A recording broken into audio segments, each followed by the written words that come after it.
Good morning, everyone. I hope you all are doing well. Today, we are going to learn English tongue twisters. Tongue twisters को अभी हम शुरू करने वाले हैं और इसको समझते हैं, अंडरस्टैंड करते हैं। टंग ट्विस्टर्स क्यों यूज़ करते हैं, किस तरीके से यूज़ करते हैं, आज हम इसको डीपली स्टडी करेंगे। English tongue twisters are phrases और सेंटेंसेस। इंग्लिश टंग ट्विस्टर्स ये फ्रेजेस होते हैं और सेंटेंसेस डिजाइन किए जाते हैं to be difficult to say correctly. Sometimes ये स्टूडेंट्स के साथ प्रॉब्लम होती है बोलने में कि कुछ हार्ड वर्ड्स जो होते हैं क्लियर नहीं हो पाते, या आता तो है, समझ में भी आ रहा है, लेकिन बोल नहीं पाते। तो इसलिए हम टंग ट्विस्टर्स को यूज करते हैं, स्पेशली व्हेन स्पोकन क्विकली।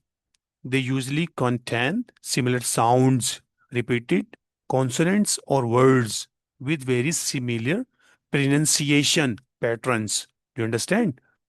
तो in simple English tongue twisters जो है जिसकी हम प्रैक्टिस करते हैं, तो जो हमारे बोलने में डिफिकल्टीज आती हैं तो उसको ये करेक्ट कर देता है। फॉर एग्जाम्पल, ये टंग ट्विस्टर है।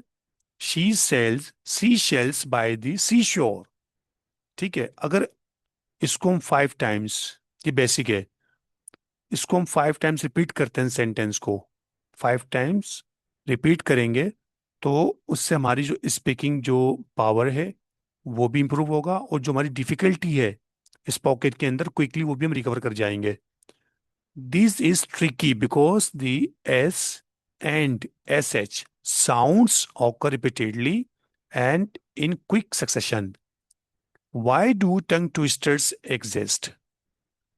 अब देखिए ना कि जो ये जो टंग ट्विस्टर्स हैं ये एग्जिस्ट क्यों करते हैं, क्या जरूरत पड़ती है इनकी, क्यों हम टंग ट्विस्टर्स की प्रैक्टिस करते हैं। Number one, to practice pronunciation. Practice pronunciation, कुछ ऐसे वर्ड्स होते हैं, फॉर एग्जांपल अमेरिकन इंग्लिश है, ब्रिटिश इंग्लिश है, ऑस्ट्रेलियन है, एंड अदर्स एटसेट्रा। सो कुछ ऐसे वर्ड्स होते हैं जिनकी प्रोनाउंसिएशन में प्रॉब्लम्स आती हैं। American pronunciation, British pronunciation. Okay. So they help learners improve their pronunciation of specific sounds.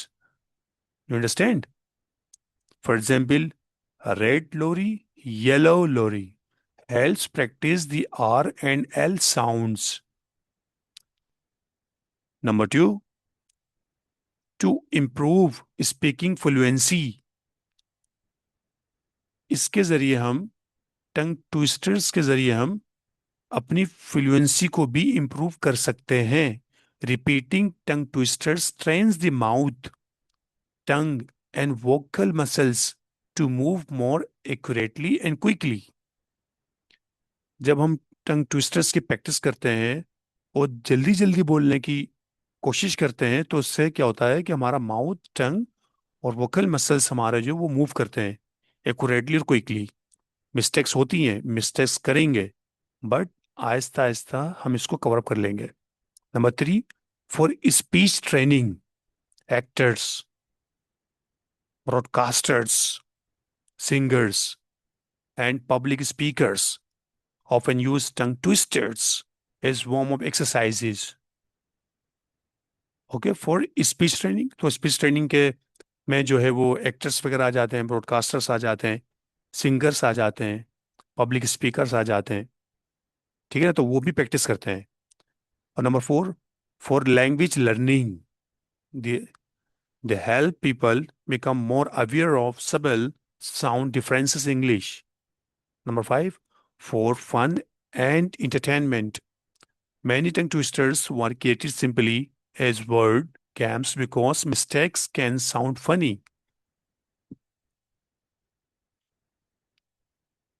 Number six, why are they difficult? ये क्यों डिफिकल्ट है, इसकी क्या वजह है।